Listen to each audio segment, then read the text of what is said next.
ಆದರೆ ಅವರ ನಡವಳಿಕೆ, ಒಬ್ಬ ರಾಜಕಾರಣಿಯ ನಡವಳಿಕೆ ಯಾವ ರೀತಿ ಇರಬೇಕು ಅಂತಂದರೆ, ತಾನು ಏನು ಮಾತಾಡ್ತೀನಿ ತನ್ನ ನಡೆ ನುಡಿ ಎಲ್ಲ ಕೂಡ ಒಂದೇ ಥರ ಇರಬೇಕು.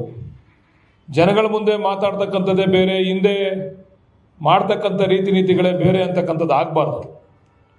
ಅವ ನಮ್ಮ ಕುಮಾರಣ್ಣವ್ರು ಹೇಳವ್ರೆ, ನಾನೆಲ್ಲರೂ ಸಹಿ ಹಾಕಿದ್ದೀನ ಅಂತ. ಅದನ್ನು ವಿಧಾನಸೌಧದಲ್ಲಿ ಚರ್ಚೆ ಮಾಡ್ತೀನಿ. ಅದನ್ನು ಕುಮಾರಣ್ಣ ಎಷ್ಟು ಮೀಟಿಂಗ್ ಮಾಡವ್ರೆ, ಎಷ್ಟು ಸಭೆಗಳು ನಡೆಸವ್ರೆ ಈ ಟೌನ್ಶಿಪ್ ಮಾಡೋ ವಿಚಾರದಲ್ಲಿ, ಅದನ್ನೆಲ್ಲ ಅಸೆಂಬ್ಲಿನಲ್ಲಿ ಪಾಪ ನಮ್ಮ ಅಶೋಕಣ್ಣ ಬನ್ನಿ ಅಸೆಂಬ್ಲಿಗೆ ತೋರಿಸ್ತೀನಿ ಅಂತ ಹೇಳವ್ರೆ. ಅವ್ರು ಏನು ತೋರಿಸ್ತಾರೆ ಅವಾಗ ಅದಕ್ಕೆಲ್ಲ ಉತ್ತರ ಕೊಡ್ತೀವಿ. ಕುಮಾರಸ್ವಾಮಿಯವರ ಈ ಪಾಪದ ಕೂಸು ಯಾವ ರೀತಿ ಪ್ರಾರಂಭ ಆಯಿತು ಅಂತಕ್ಕಂಥದಕ್ಕೆ. ಆದರೆ ಯಡಿಯೂರಪ್ಪನವರು ಕುಮಾರಸ್ವಾಮಿಯವರವರು ಹುಟ್ಟಿಸಿದಂಥ ಪಾಪದ ಕೂಸನ್ನ ತಮ್ಮ ತಲೆ ಮೇಲೆ ಹೊತ್ಕೊಂಡ್ರು. ಯಾಕಂದರೆ ಕುಮಾರಸ್ವಾಮಿಯವರು DLFಗೆ PPP ಮಾಡಲಲ್ಲಿ DLFನವ್ರಿಗೆ ಅದನ್ನು ಕೊಟ್ಬಿಟ್ಟು ಹೋದರು.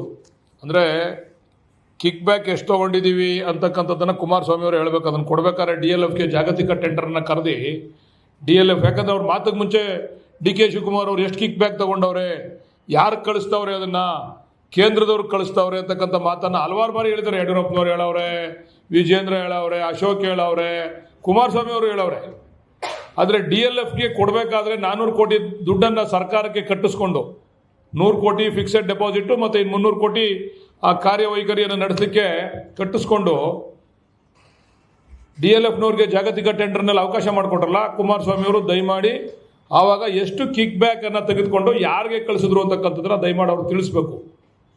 ನಂತರ ಆ DLFನವರು ನಮಗೆ ಜಾಗತಿಕ ಮುಕ್ಕಟ್ಟಿದೆ ಪ್ರಪಂಚಾದ್ಯಂತ, ಅದರಿಂದ ನಾವು ನಡ್ಸೋಕ್ಕಾಗಲ್ಲ ಅಂತೇಳಿ ನಮ್ಗೆ ವಾಪಸ್ ಕೊಡಿ ಅಂತ ಕೇಳಿದ್ರು DLFನವ್ರು. ನಮ್ಮ ಹಣನ ನಾವು ಕಟ್ಟಿರ್ತಕ್ಕಂಥ ಹಣ, ಆ ಹಣನ ಅವರು ಮುಟ್ಗೋಲು ಹಾಕಬೇಕಾಗಿದ್ದು ಸರ್ಕಾರ ಲೆಕ್ಕಾಚಾರ. ಒಂದ್ಸರಿ ಕಟ್ಟಿದಂಥ ಹಣನ ವಾಪಸ್ ಕೊಡ್ಲಿಕ್ಕೆ ಬರಲ್ಲ. ಅದನ್ನು ಮುಟ್ಗೋಲು ಹಾಕ್ಕೊಂಡು ಯಾವುದೇ ಒಂದು ಟೆಂಡರ್ ಪ್ರಕ್ರಿಯೆ ಮಾಡಿದಂಥ ಸಂದರ್ಭದಲ್ಲಿ ಯಾವುದೇ ಹಣನ ವಾಪಸ್ ಕೊಡ್ಲಿಕ್ಕೆ ಸಾಧ್ಯ ಇಲ್ಲ. ಅವ್ರಿಗೆ ನಾವು ಆದೇಶ ಮಾಡಬೇಕು ಅಂತ ಕೊಟ್ಟಿರ್ತಕ್ಕಂಥದ್ದು, ಈ ಟೌನ್ಶಿಪ್ಪನ್ನು ಮಾಡಬೇಕು ಅಂತ ಕೊಟ್ಟಿರ್ತಕ್ಕಂಥದ್ದು.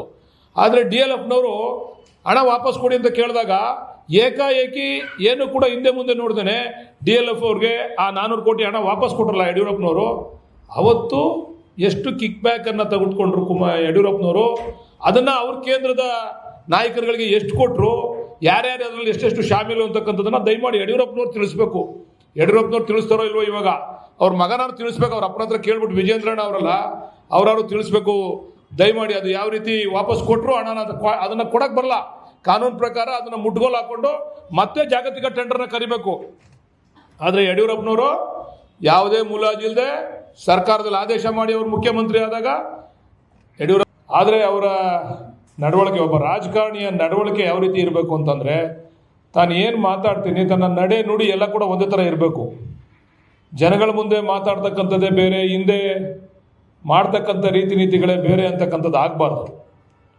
ಅವ ನಮ್ಮ ಕುಮಾರಣ್ಣವ್ರು ಹೇಳವ್ರೆ, ನಾನೆಲ್ಲರೂ ಸಹಿ ಹಾಕಿದ್ದೀನ ಅಂತ. ಅದನ್ನು ವಿಧಾನಸೌಧದಲ್ಲಿ ಚರ್ಚೆ ಮಾಡ್ತೀನಿ. ಅದನ್ನು ಕುಮಾರಣ್ಣ ಎಷ್ಟು ಮೀಟಿಂಗ್ ಮಾಡವ್ರೆ, ಎಷ್ಟು ಸಭೆಗಳು ನಡೆಸವ್ರೆ ಈ ಟೌನ್ಶಿಪ್ ಮಾಡೋ ವಿಚಾರದಲ್ಲಿ, ಅದನ್ನೆಲ್ಲ ಅಸೆಂಬ್ಲಿನಲ್ಲಿ ಪಾಪ ನಮ್ಮ ಅಶೋಕಣ್ಣ ಬನ್ನಿ ಅಸೆಂಬ್ಲಿಗೆ ತೋರಿಸ್ತೀನಿ ಅಂತ ಹೇಳವ್ರೆ. ಅವ್ರು ಏನು ತೋರಿಸ್ತಾರೆ ಅವಾಗ ಅದಕ್ಕೆಲ್ಲ ಉತ್ತರ ಕೊಡ್ತೀವಿ. ಕುಮಾರಸ್ವಾಮಿಯವರ ಈ ಪಾಪದ ಕೂಸು ಯಾವ ರೀತಿ ಪ್ರಾರಂಭ ಆಯಿತು ಅಂತಕ್ಕಂಥದಕ್ಕೆ.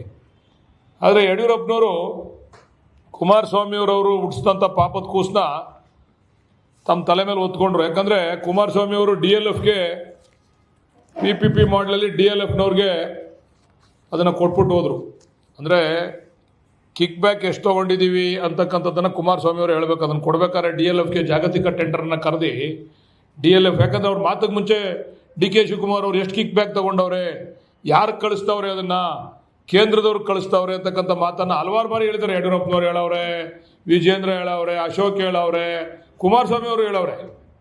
ಆದರೆ DLFಗೆ ಕೊಡಬೇಕಾದ್ರೆ 400 ಕೋಟಿ ದುಡ್ಡನ್ನು ಸರ್ಕಾರಕ್ಕೆ ಕಟ್ಟಿಸ್ಕೊಂಡು 100 ಕೋಟಿ ಫಿಕ್ಸೆಡ್ ಡೆಪಾಸಿಟು ಮತ್ತು 300 ಕೋಟಿ ಆ ಕಾರ್ಯವೈಖರಿಯನ್ನು ನಡೆಸಲಿಕ್ಕೆ ಕಟ್ಟಿಸ್ಕೊಂಡು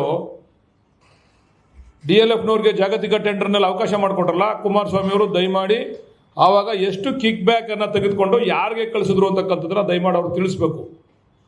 ನಂತರ ಆ DLFನವರು ನಮಗೆ ಜಾಗತಿಕ ಮುಕ್ಕಟ್ಟಿದೆ ಪ್ರಪಂಚಾದ್ಯಂತ, ಅದರಿಂದ ನಾವು ನಡ್ಸೋಕ್ಕಾಗಲ್ಲ ಅಂತೇಳಿ ನಮ್ಗೆ ವಾಪಸ್ ಕೊಡಿ ಅಂತ ಕೇಳಿದ್ರು DLFನವ್ರು. ನಮ್ಮ ಹಣನ ನಾವು ಕಟ್ಟಿರ್ತಕ್ಕಂಥ ಹಣ, ಆ ಹಣನ ಅವರು ಮುಟ್ಗೋಲು ಹಾಕಬೇಕಾಗಿದ್ದು ಸರ್ಕಾರ ಲೆಕ್ಕಾಚಾರ. ಒಂದ್ಸರಿ ಕಟ್ಟಿದಂಥ ಹಣನ ವಾಪಸ್ ಕೊಡ್ಲಿಕ್ಕೆ ಬರಲ್ಲ.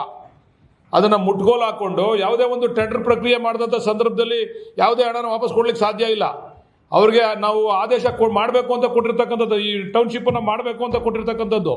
ಆದರೆ DLFನವರು ಹಣ ವಾಪಸ್ ಕೊಡಿ ಅಂತ ಕೇಳಿದಾಗ ಏಕಾಏಕಿ ಏನು ಕೂಡ ಹಿಂದೆ ಮುಂದೆ ನೋಡ್ದೇನೆ DLF ಅವ್ರಿಗೆ ಆ 400 ಕೋಟಿ ಹಣ ವಾಪಸ್ ಕೊಟ್ರಲ್ಲ ಯಡಿಯೂರಪ್ಪನವರು. ಅವತ್ತು ಎಷ್ಟು ಕಿಕ್ ಬ್ಯಾಕ್ ಅನ್ನು ತೆಗೆದುಕೊಂಡ್ರು ಯಡಿಯೂರಪ್ಪನವರು, ಅದನ್ನು ಅವ್ರ ಕೇಂದ್ರದ ನಾಯಕರುಗಳಿಗೆ ಎಷ್ಟು ಕೊಟ್ಟರು, ಯಾರ್ಯಾರು ಅದರಲ್ಲಿ ಎಷ್ಟೆಷ್ಟು ಶಾಮೀಲು ಅಂತಕ್ಕಂಥದ್ದನ್ನು ದಯಮಾಡಿ ಯಡಿಯೂರಪ್ಪನವ್ರು ತಿಳಿಸ್ಬೇಕು. ಯಡಿಯೂರಪ್ಪನವ್ರು ತಿಳಿಸ್ತಾರೋ ಇಲ್ವೋ ಇವಾಗ, ಅವ್ರ ಮಗನಾರು ತಿಳಿಸ್ಬೇಕು. ಅವ್ರ ಅಪ್ಪನ ಹತ್ರ ಕೇಳ್ಬಿಟ್ಟು ವಿಜೇಂದ್ರಣ್ಣ ಅವರಲ್ಲ, ಅವರಾರು ತಿಳಿಸ್ಬೇಕು ದಯಮಾಡಿ. ಅದು ಯಾವ ರೀತಿ ವಾಪಸ್ ಕೊಟ್ಟರು ಹಣನ ಅದನ್ನು ಕೊಡಕ್ಕೆ ಬರಲ್ಲ. ಕಾನೂನು ಪ್ರಕಾರ ಅದನ್ನು ಮುಟ್ಗೋಲು ಹಾಕ್ಕೊಂಡು ಮತ್ತೆ ಜಾಗತಿಕ ಟೆಂಡರ್ನ ಕರಿಬೇಕು. ಆದರೆ ಯಡಿಯೂರಪ್ಪನವರು ಯಾವುದೇ ಮುಲಾಜಿಲ್ಲದೆ ಸರ್ಕಾರದಲ್ಲಿ ಆದೇಶ ಮಾಡಿ ಅವರು ಮುಖ್ಯಮಂತ್ರಿ ಆದಾಗ